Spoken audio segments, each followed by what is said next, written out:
Ito na, umiinit pa, kaling sa oven. Lakers versus Brooklyn Nets. Bago tayo magsimula sa ating pagchichismis mga idol, alams na, update muna tayo. Unang pagchichismis mga idol, ngayong araw umiinit na ang deadline sa trade. Unang na-trade mga idol, inakala ni Donovan Mitchell nga si LeBron James ang mapunta sa Cleveland Cavaliers. Pero hindi pala si LeBron James ang napunta sa Cleveland Cavaliers. Si James Harden pala mga idol ang napunta sa Cleveland Cavaliers. Parang umaray ko ang sakit ng mga pamalo mo. Expectation versus reality. Pangalawang pagchichismis mga idol, parang umiinit ang puwet ni Giannis Antetokounmpo dahil maraming kupunan na gustong kunin siya. Unang kupunan mga idol, ating nabasa sa mga listahan sa mga chismis. Una ay ang Misamisit kapalit ni Tyler Hero at marami pang kasama, parang isang barangay ang kapalit ni Giannis Antetokounmpo. Pangalawa mga idol, ang Golden State Warriors dahil napako sila sa Purok Utso. Gustong kunin nila si Giannis Antetokounmpo katulad ni Kevin Durant na buhatin ang kanilang kupunan. Aray ko, ay sakit ng mga pamalo mo.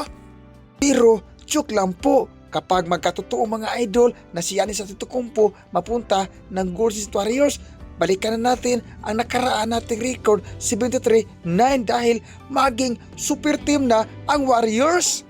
Mga idol, dumadako na tayo sa first quarter sa ating pagmamarites. Los Angeles Lakers versus Brooklyn Nets. Eto na, Brooklyn Nets mahawak ng bola. Pasa na naman. At ito na, pumito ng long distance relationship. Bang bang, pasok ang kanyang binitawan. Halimaw na ang Brooklyn Nets. Ito na, Luka ang maluluka, sumasalaksak, turn around. At ito na, pumito ng rainbow. Conforto ang kanyang rainbow, parang aray ko. Ito na, LeBron James mayawak ng bola. Dumidis kasi sa iri, kahit kalabaw na, pumito ng fadeaway. Conforto ang kanyang fadeaway. Eto na, Nets mayawak ng bola. Still ni LeBron James, tumatakbo, dahil pang kabayo, kalabaw lang ang humihina. Pasa kay Iton, Conforto ang kanyang binitawan ni Iton, kaling kay LeBron James, tagot ng NBA. Eto na, Luka, mayawak ng bola, nakakaluka ka. Eto na, pumitaw ng long distance relationship, bang bang, pasok ang kanyang binitawan, parang nakakaluka ka, manluluka ka, Luka. Mga idol, dumadako na tayo sa fourth and final quarter sa ating pagmamarites.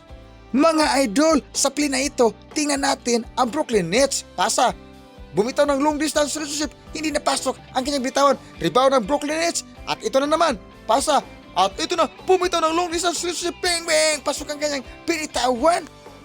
Brooklyn Nets mayawak ng bola, still in Dalton Kinect. Ito na, nagmamadali, pasa kay Bruno Mars, sumasalaksak. Conforto ang kanyang salaksak. Naghalimaw na si Bruno Mars, ang anak ni LeBron James, ang ating idol, goat ng NBA. Mga idol, at sa